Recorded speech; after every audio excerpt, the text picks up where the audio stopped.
Hello everyone. So previous video में भी discuss some questions on binomial, जो March attempt के क्वेश्चंस थे। कुछ क्वेश्चन हमने यहाँ पर डिस्कस किए थे। So this is the second part of that video.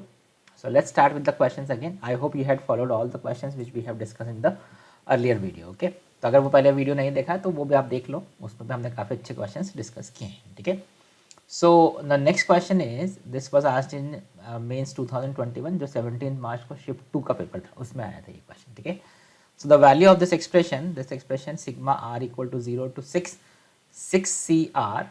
into 6 minus r, इसका प्रोडक्ट का सम आपको फाइंड करना है, r equal to 0 to 6।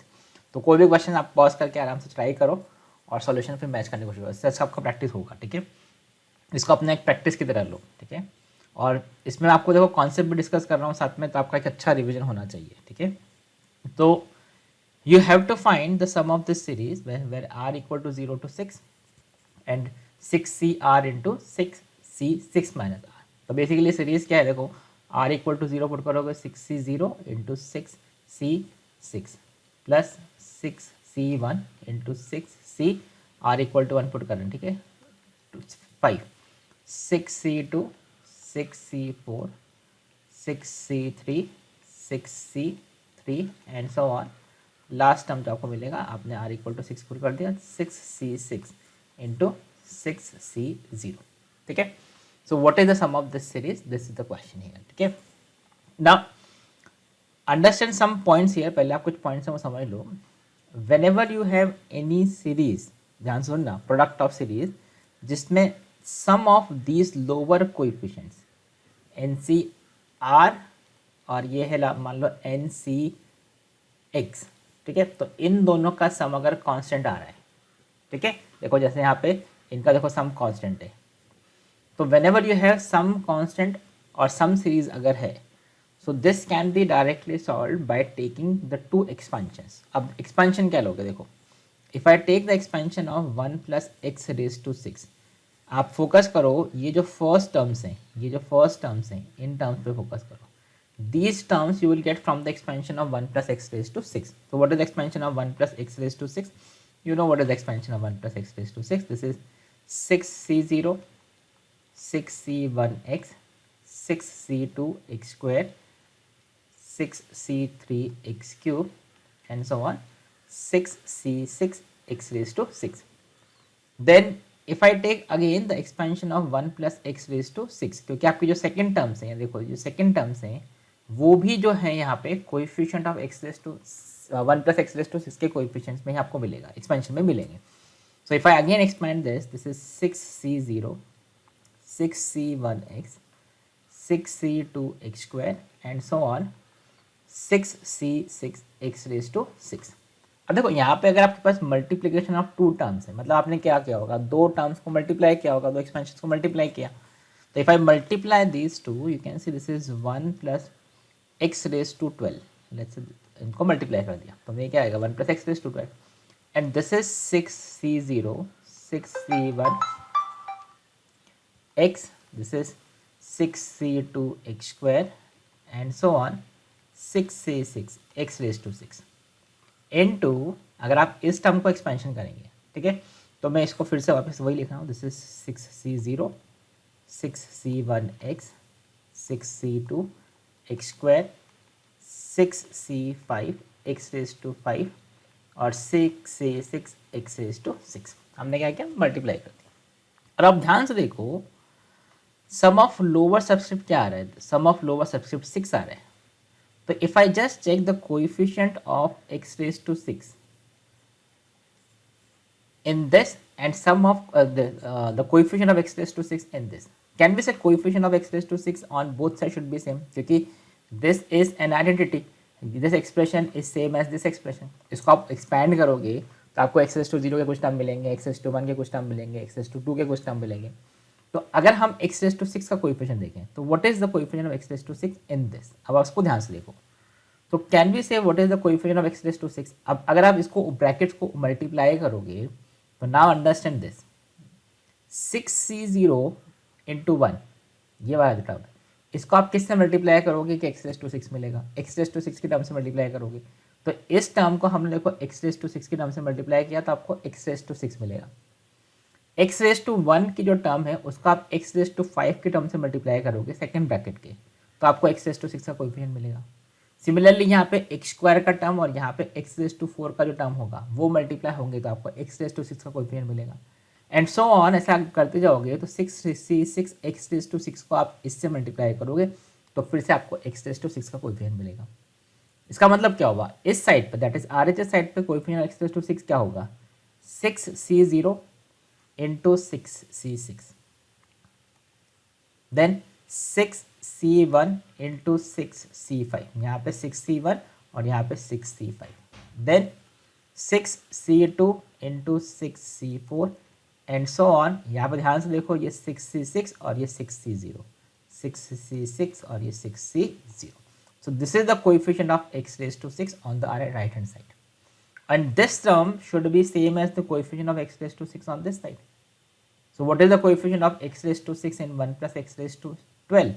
Can we say this is 12C6 because 1 plus x raised to n में coefficient of x raised to r क्या होता है, NCr होता है। So what is the coefficient of x raised to 6? This is 12C6. And now you see this is exactly same जो कि आपको find करना है, this is exactly same जो कि आपको फाइंड करना है। तो what is the answer? This is 12C6। वो हम सिंप्लीफाई करके देख लेंगे, ठीक है, that we will। So this is method 1 to solve this, ठीक है। अब इसका एक शॉर्टकट है, इसका शॉर्टकट आप ध्यान से देखो, शॉर्टकट क्या है, whenever you have series जहाँ पे the sum of lower subscript constant है, एडिशन का सीरीज है, यहाँ पे कोई पॉजिटिव नेगेटिव नहीं है, ऑल्टरनेट पॉजिटिव नेगेटिव नहीं है, सिर्फ एडिशन एडिशन एडिशन है। सम ऑफ लोअर सबस्क्रिप्ट अगर कांस्टेंट है तो आप क्या करोगे, the sum of this series will be, जो अपर सबस्क्रिप्ट है उनका सम क्या है 12, सी और लोअर सबस्क्रिप्ट का जो सम है दैट इज 6, तो that will be the sum of this series, ठीक है। बट इसमें थोड़ा केयरफुल रहिए, हमने बेसिकली 6 को ब्रेक किया हुआ, ध्यान से देखो 6 को ब्रेक किया, 0 + 6, 1 + 5, 2 + 4, 3 + 3 एंड सो ऑन 6 + 0, ठीक है। इसी चीज़ को समझने का एक तरीका और मैं समझा रहा हूँ आपको, थोड़ा try to understand this, this is one important point जिससे आपको इसका लॉजिकल समझ में आएगा, लॉजिकल फील आएगा इसका कि ऐसा क्यों हो रहा है, ठीक है। तो आप ऐसा समझो, let's say you have a class, class में 12 स्टूडेंट है, 12 students, out of which we have 6 boys and let's say 6 girls। बिल्कुल लॉजिकल एक्सप्लेनेशन समझने की कोशिश करो, ठीक है। Now in how many ways, the number of ways of selecting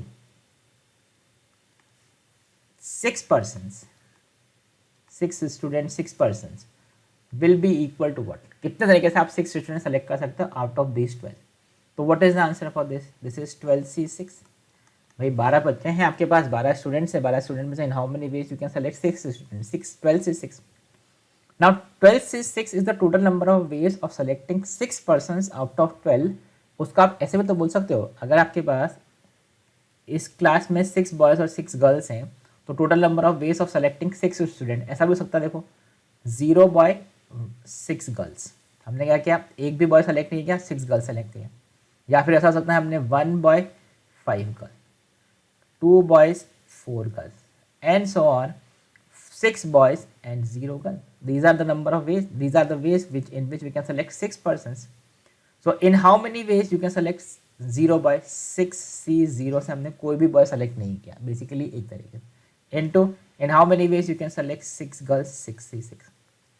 in how many ways you can select 1 boy, this is 6C1 or 5 girls, 6C5। in how many ways you can select 2 boys and 4 girls and so on। If I write this, this is 6C6 into 6C0। So the total number of ways in which we can select 6 persons can also be written by this, this is also the total number of ways of selecting 6 persons out of these 12। तो अब this is also the total number of ways, this is also total number of ways, both should be equal, that means 6C0 into 6C6, 6C1 6C5 इनका sum, this should be equal to what, this should be equal to 12C6। So that is the answer for this, this is 12C6। और यही आपको देखो find करना है। तो idea ये है कि अगर आपके पास लोअर सबस्क्रिप्ट का सम कांस्टेंट है या फिर आप कांस्टेंट बना सकते हो, डायरेक्टली नहीं होगी भी, आपको ऐसा हो सकता है कि कांस्टेंट नहीं है डायरेक्टली, बट आपने उसको मैनिपुलेट करके बना दिया कांस्टेंट, लोअर सबस्क्रिप्ट का सम कांस्टेंट बना दिया। तो you just compare the coefficient of this power, यहाँ पे क्या था, लोअर सबस्क्रिप्ट का सम कांस्टेंट 6 था, तो हमने कोएफिशिएंट ऑफ x⁻⁶ कंपेयर कर लिया इन द करस्पॉन्डिंग एक्सपेंशन। ठीक है, so I hope this point is clear. Again this point this is very common question जहाँ पे आपको लोअर सबस्क्रिप्ट का सम कांस्टेंट आता है, बट यहाँ ध्यान रखो यहाँ पे ऐसा नहीं है ऑल्टरनेट पॉजिटिव नेगेटिव, उसमें फिर आपको ये मेथड नहीं चलेगा, क्योंकि ये मेथड नहीं चलेगा बिकॉज ऑब्वियसली यहाँ पे प्लस माइनस नहीं आ सकता। ठीक है, अगर सर ऑल्टरनेट प्लस माइनस आता भी है तो what you can assume is, यहाँ पे हमने पॉजिटिव 1 + x⁻⁶ किया था, एक में आप 1 - x⁻, जो भी टर्म है वो आप कंसिडर करके सॉल्व कर सकते हो। ठीक है, फिर मैं आगे रिवीजन के क्वेश्चंस जब एक्स्ट्रा क्वेश्चंस लूँगा तो उसमें मैं आपको स्टेप क्वेश्चंस और बताऊंगा कैसे आप इनको सॉल्व कर सकते हो। ठीक है, बट अंडरस्टैंड दिस कॉन्सेप्ट। सो हाँ, तो इसका आंसर क्या हो जाएगा, तो you can just calculate what is 12c6, this is 12 factorial divide by 6 factorial which is 12 11 10 9 8 7 divide by 6 5 4 3 2 1। ठीक है, तो ये 4 8 तो ये कैंसिल हो जाएगा, दिस इज 2 ये कैंसिल हो गया, और यहाँ से दिस विल बिकम 4 एंड और क्या कैंसिल हो गया, 2, this is 3 and this 2 will be cancel. So basically this is 44 × 21, तो इसको आप चेक कर लो, you will get the answer as 924। ठीक है, आप वो कैलकुलेशन आप चेक कर लेंगे। ठीक है, तो that is the answer for this question, 12c6 is the answer. Now the next question is, let the coefficient of third, fourth and fifth term in the expansion of this are in the ratio 12, 8, 13. 12:8 is to 13, 3 not 13. Then the term independent of x in the expansion. So term independent of x in this expansion is equal to, what is the term in the expansion which is independent of x, वो आपको find करना है। तो basically देखो, term independent of x find करना है, and ये integer type question है। ठीक है, तो आपको पहले ए का वैल्यू फाइंड करना पड़ेगा। अब ए का वैल्यू फाइंड करने के लिए क्वेश्चन में कंडीशन गिवन है, एन का वैल्यू ए का वैल्यू फाइंड करने के लिए कंडीशन गिवन है 12:8 का term, right. So now you see what is the general term of this series. Again this is not a difficult question, it's very easy, just आपको calculation समझना है। TR+1 this is NCR x⁻n-r और ये y⁻r, ये expansion. ठीक है, so this is NCR, इसको आप सिंप्लीफाई कर लो, दिस इज x⁻n-3r, ये 2r हो जाएगा, this is a⁻r, this is the term, right, this is the expansion general term. Now the coefficient of third, fourth and fifth term, तो what is T3 third term, what is T4 and what is T5। ठीक है, fifth का, तो when r is equal to 2, when r is equal to 3, when r is equal to 4, तो when r is equal to 2 this will become NC2 x⁻n-6, r equal to 2 हमने put कर दिया, a⁻2।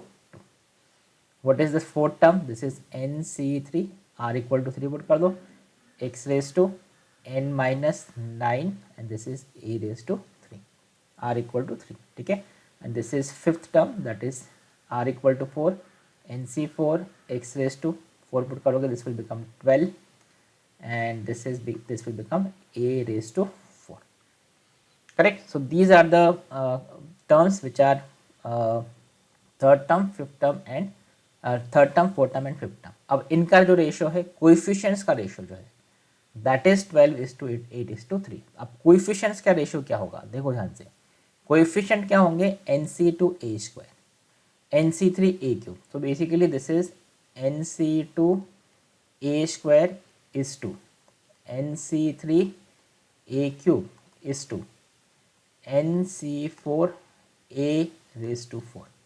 ठीक है, this is 12:8:3, this is equal to 12:8:3।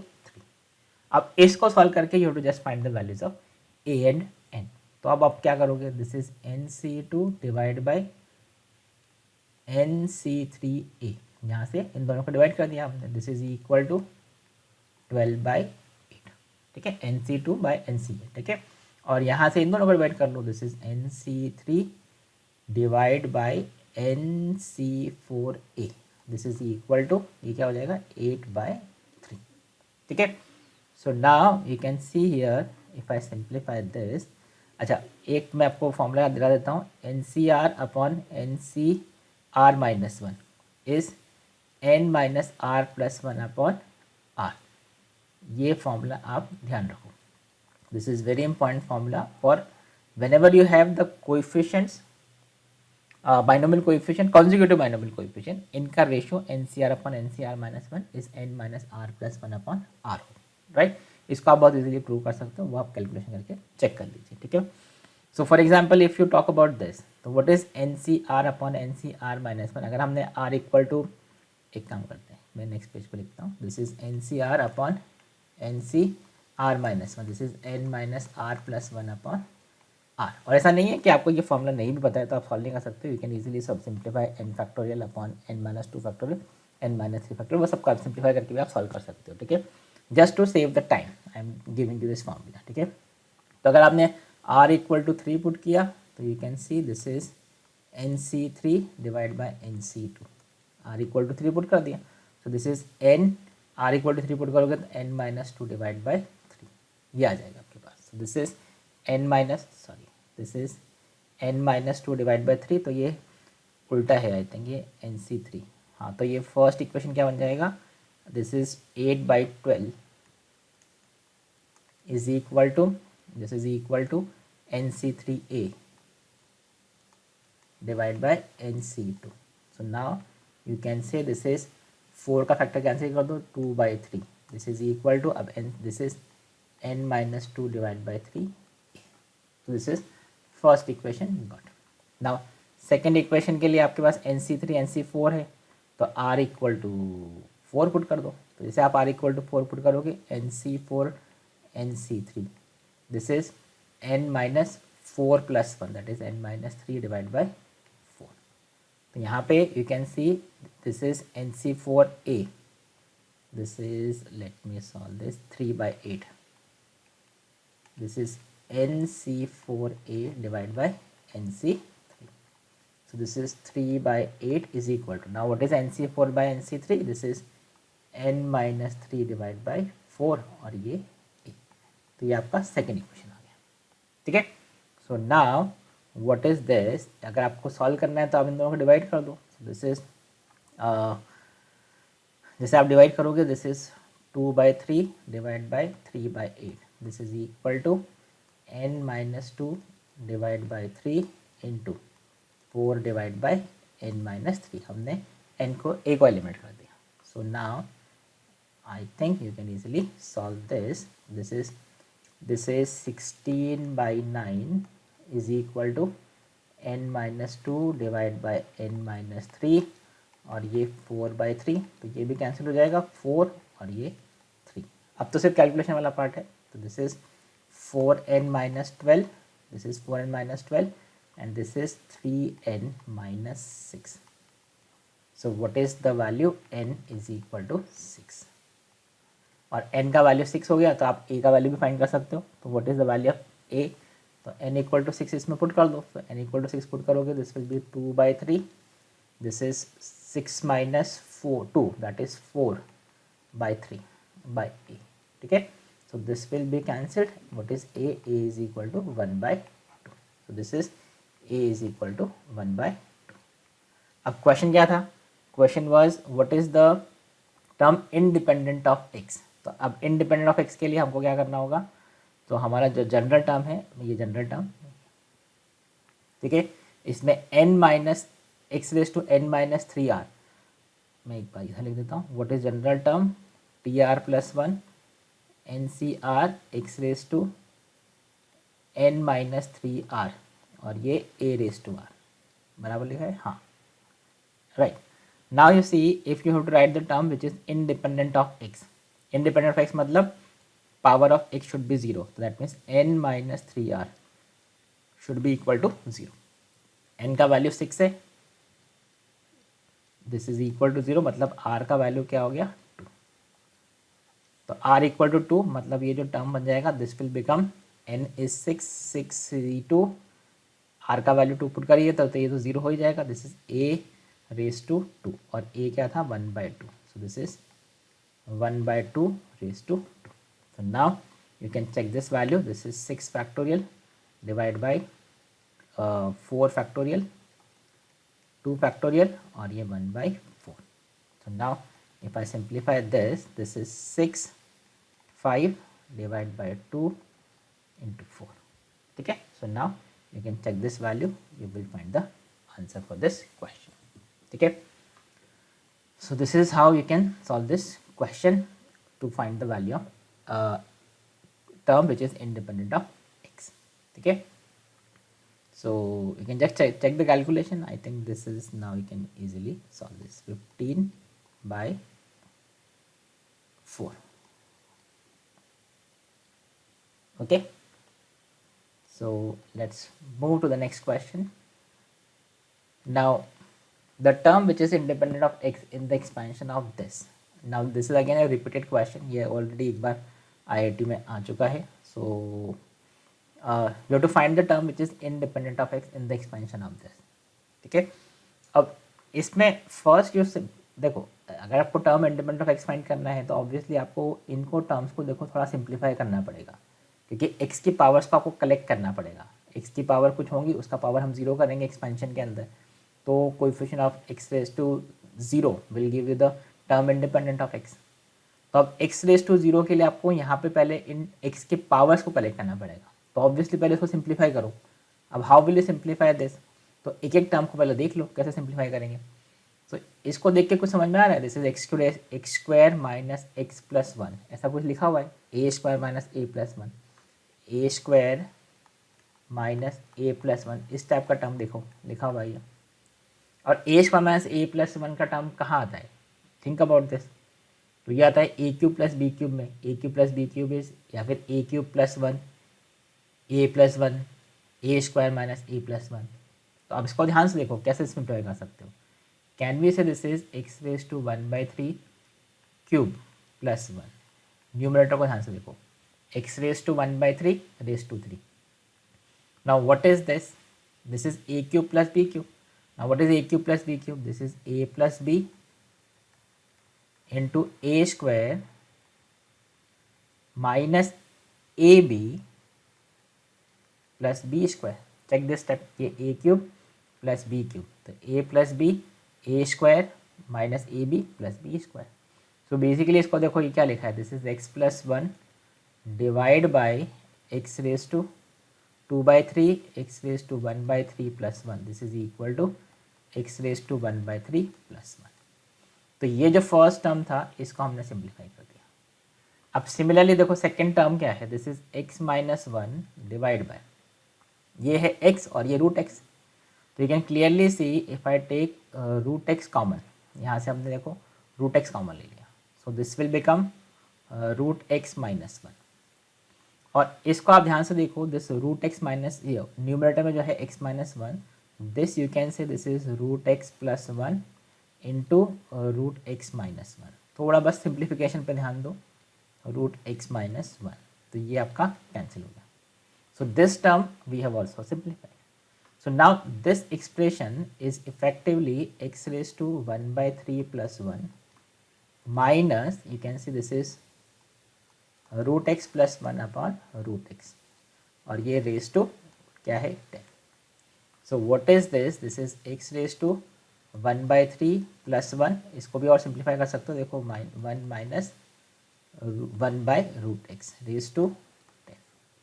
So now we have simplified this, this is x raised to 1/3 plus 1 by x raised to 1/2 और ये power 10। अब इसमें आपको फाइंड करना है coefficient of, sorry the term independent of x। तो अब इसके लिए क्या करोगे, तो यहाँ पे आप देखो this is x raised to 1/3 plus 1 by x raised to 1/2 और ये raised to 10।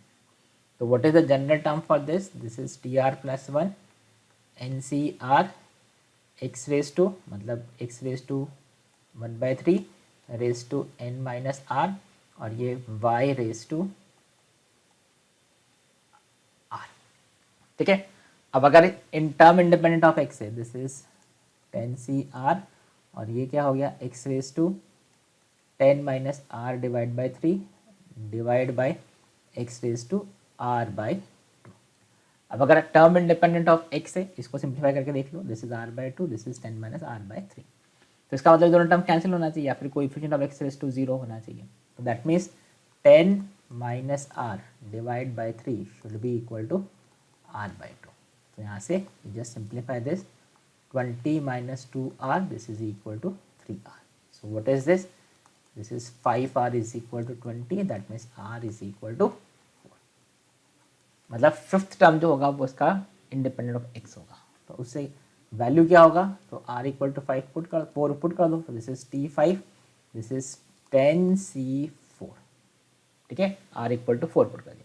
ऑब्वियसली ये तो टर्म कैंसिल हो ही जाएंगे, तभी तो आपको coefficient of x raise to 4 है। अब इसका वैल्यू क्या होगा, this you can check, 10 factorial divide by 4 factorial 6 factorial which is 10 9 8 7 and this is 4 3 2 1.